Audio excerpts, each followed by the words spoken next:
The only reason why I wake up this early is because I slept really early and then I wake up really early. Good morning, everybody. It's time. I give you something that Who May I Am Today wasn't. The TV show wasn't what people think it is. It was Dragon Ball Z! It's over 9,000! You see me turning blonde right now, right? I have blue eyes! Oh my god! Auras is around me like yellow's going and I'm gonna battle Vegeta. I interview Roberto Blake and his favorite character was Vegeta, and he went into depth of why it is his favorite character. And yes, I'm gonna be talking about this guy who created Dragon Ball Z, right? And manga is where all these drawings is about. And I used to read them all the time. And I remember back in the day, back in middle school, they have mangas, or mangas is Japanese comic, right? It's actually manga. Don't say manga. That really kills me, man. Like, it's like when I was working at a Japanese restaurant and they call it Sakura and it's actually Sakura. They say, no, it's American. Fuck that shit! I don't care if you're in America, man. It's pronounced how it's pronounced. It's like me going to high school and all the teachers be like, your name is Nagoya, and that's how you pronounce it, and you just killing the name. God damn it! Don't say that. Respect the Asian culture. Ah! Anyway. This is where they turn blonde. They have black hair, but they turn into like blonde.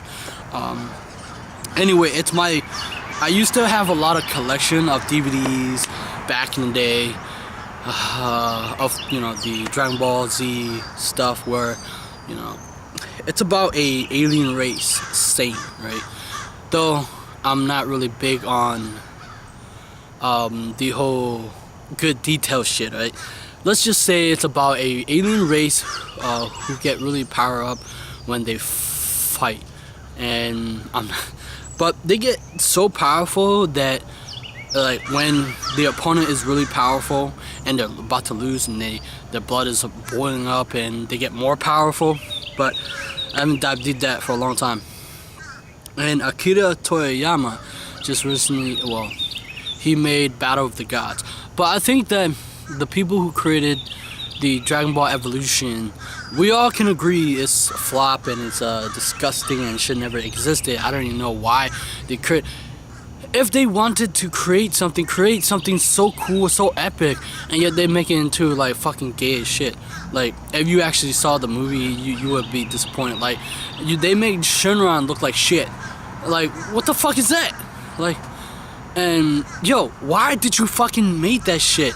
Like, why? I'm not talking about the author he probably hated it too, because why would someone make it? Like, I feel like the Japanese live adaptation is more better than the version that Dragon Ball Evolution made. Anyway, I wanted to find out. Not, how like most people make, facts and figures about where, what happened, like about the author or creator, and they tell all the facts about it. I wanted to find out about the failures that they had, the success that they had, the mistake that they make, because we make people into something that we think they are, but we think that, they got there by being successful and then they never have failures and they're gods and a lot of blah blah blah blah. But to the end, I found something interesting. Now, Akira Toriyama, we're gonna call him Sensei, right? He influenced my life and a lot of people's life, and he impacted a lot of people's life, and but apparently I found something interesting. He's not extroverted, he's an introvert. He's shy and he's really into himself. He's a reserved person who does not like interviews. God damn it, I want him to be interviewed. Technically, he's one of my top lists to be interviewed by. I want to interview by him since I'm an interviewer, and I want to know the thoughts and thinking of how can people become a manga artist, become successful, because we're all here trying to live a good life, a better life for our family, for our generation, for whatever to come. And this is the fact. you don't have to be an extroverted to become successful. That's just proof that this guy is an introverted. He's shy and reserved. He's not, I don't know what his type of person he is. He was born in April 5th, 1955. He's best known for his work Dragon Ball manga series. If you don't know what that is, you should check that out. It's all about yelling, and it's all about fighting, and it's all about Ka Me Ha Woo! And you see Bill coming out, right? And then I turn blind. And then, what was it? Piccolo say, what's his special beam cannon? Tien Shenhan, he got the tri-beam cannon. Tri-beam cannon! But I liked it for the fact that Goku, they call it Son Goku. And if you have not known this, that it's based on the Monkey King. Son Goku is actually Sun Wukong, the Monkey King, the Chinese version of Daitan for Vietnamese, right? The all-powerful Monkey King, and he's. See, I'm watching the battery that hopefully doesn't die when I record Brandon Lee, because I'm also doing Brandon Lee interesting life, because I wanted to understand not just the physical aspect of a human being, not their just work, but what they go through, their trials and errors, that somehow if they make it, so we can make it too. People always say you can't make it as an artist, right? My friend always say, yeah, you can't make it out here. That's because he don't have that mindset. Most people don't have a mindset. They don't know where they hear stories and failures and they don't want to go through that, or they went through that themselves. He was influenced by Osamu's Tasakai or Ki, whatever, and Walt Disney. Most of the successful people, whether it's authors, artists, manga artists, are influenced by someone else's work that has gone before them. Whether it's Brandon Lee, Akira Toriyama, he's also inspired by Jackie Chan because he saw Drunken Master, the first one. If he hasn't seen that movie, it would never come to Dragon Ball. I don't even know how that come out. And he was inspired by Jackie Chan. He was an avid anime watcher until he was about 10 when he moved to manga. The method of producing comic in Japan is very hectic. It's possible to do both the story and all by yourself. It's a long... only always concerned about his work, not hesitating to redraw again and again. The same institution became, he doesn't not find it perfect. Passion for drawing was influenced by production of the time Disney movies, and you know, the same person, Astro Boy, who created Astro Boy, Osamu Tasakai. Toriyama entered a technical high school in Nagoya to study design, which allowed him to focus his drawing against the wish of his parents. He's like a rebel, right? I found out something very peculiar about this. First job at 20 years old, in-house graphic designer at a small advertising firm in Nagoya. Resigned 2.5 years, largely because he resented the workaday.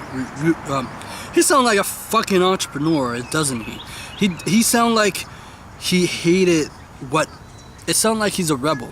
Like most all successful people are rebels. They hate... Like, for instance, I hate fucking rules. I hate following rules. Like, it doesn't make sense to follow them if it doesn't help you to release your potential of the world. It's basically like a restriction, and it's not... In order to a human being to actually fully function and fully capable of doing amazing thing, you have to release the restriction. If you place restriction, there's no capacity to grow as a human being, to excel.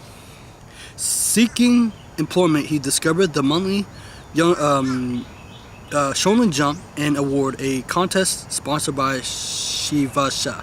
I can't even say that. I'm killing it. He participated in the contest twice with Award World in 1977 and Mystery Ranchak in 1978, but didn't win. Received a call from Kazuhiko Terashima, told him not to give up and try harder. Toriyama made his first published manga, Wonder Island. It failed to catch reader attention, and we have it here, ladies and gentlemen. The following year, Toriyama offered several new manga projects refused. The dark period could have ended his ambition, but the minor success of Tomato Girl Detective in 1979 gave him some hope. Now, there you go. You have it that he himself have gone through dark periods of time where it's like his work didn't make it and he had failures. So does every successful people, except the average person, the normal people, let that sink in, that they're failure, they're no good, and they couldn't possibly make an amazing work. Whether you want to be a mangaka, artist, author, interviewer, actor, whatever, you got to understand, failures is nothing but a experimentation because you don't know what you don't know. Failure help you to redirect. Failure lead to you to understanding that what doesn't work and what you can try out, what can work. But you have to go through that experimentation to find out what does work, what doesn't work, and you have to find a sequence that will work for you, and it drive you to going through that mile, right? It's this lifetime, I realized, because I was thinking about it when I do my imagination, as I always do. Human beings have a very short lifespan, to 100, approximately 100, right? And because I was preferring to vampires. Vampires, if you don't know what it's for, these imaginary creatures where they live for a very long time, and they have the ability to live for a very long time, whether it's 10,000 years, whatever, or immortal, right? And that they have the long time lifespan, that their life form cell, that we are a life form cell moving through time, and that they have the ability to create, whether it's wealth or become an author, because they have the patience and they can fail many times. Humans don't have that time span, and I'm speaking as if they're real, maybe they are real, but we're here for a very short time. Might as well make it as if that we're going to put forth an effort to trying something that's uniquely ours, and we shouldn't give up so easily. Many people, they will give up because it's so hard to navigate, because they can't push through. It's because they have incorrect information that's going through their mind. They have incorrect lenses, experience, and too many failures that they don't want to go through again. Because I'm telling you, it's like, it's so hard because they put so much amount of effort. So what I'm saying is, we have time, but we don't have time. When we hit our 30s, 40, and 50, we think it's over. We don't have time anymore. We have family to take care of. We have obligation. The problem is, because the day-to-day grind, the day-to-day routine that people go through, going to work and whatnot, they have no new information. They have experience, the same experience, what they see in the physical world. You're using the physical world as an excuse not to do your dream, because you believe that it cannot be coming true.